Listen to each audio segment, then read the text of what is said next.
अरे बूढ़ा किधर जा रहा है रे? अरे फागुन का मौसम चल रहा है और तुम्हारा पिचकारी में रंगे नहीं है। अरे मेरे सलमान खान, ये मेरे शाहरुख खान, अरे किधर जा रहा है रे बाबा? अरे चल ना इधर साइड में चलेगा कहाँ रे?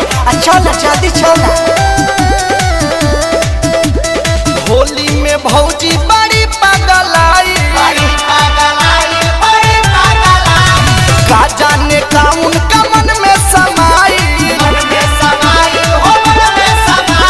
लइकन के देखी करा तारी बाय बाय,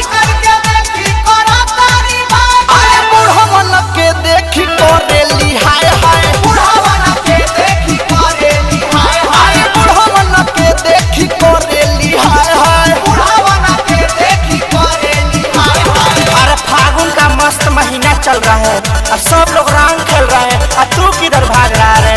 अरे आ ना लहंगे में घुस जा बेबी। फागुन में लागे करई है बवाल हो, चाहो तारी खूबे ठोकावे के ताल हो, गोल गला चाहे के भी गला रे। फागुन में लागे करई है बवाल हो, चाहो तारी खूबे ठोकावे के ताल हो, मारस हिलोरा जैसे नदी में नाय नाय,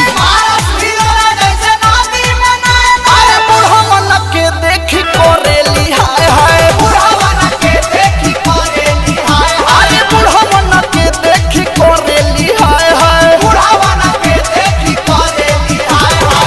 अरे ओ मेरे सोना, अरे ओ मेरे करेजा, किधर जा रहा है रे? इन नौजवानों को पिचकारी में से रंगे नहीं फेंक रहा है, तुम्हारी तो पिचकारी में पूरा फच्चर रंग फेंक रहा है।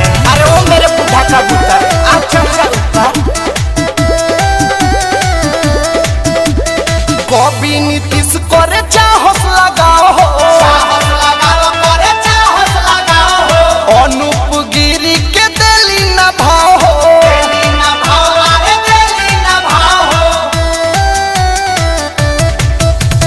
सोनू रमेश करे चाहस लगाओ हो, अनूप उत्तम के दिली न भाव हो, होली में हमरा के दिली तरसाई साई, अरे बुढ़वन के देखी करेली हाय हाय, अरे बुढ़वन के देखी करेली हाय हाय। अरे चलेगा कार है 9 से 11।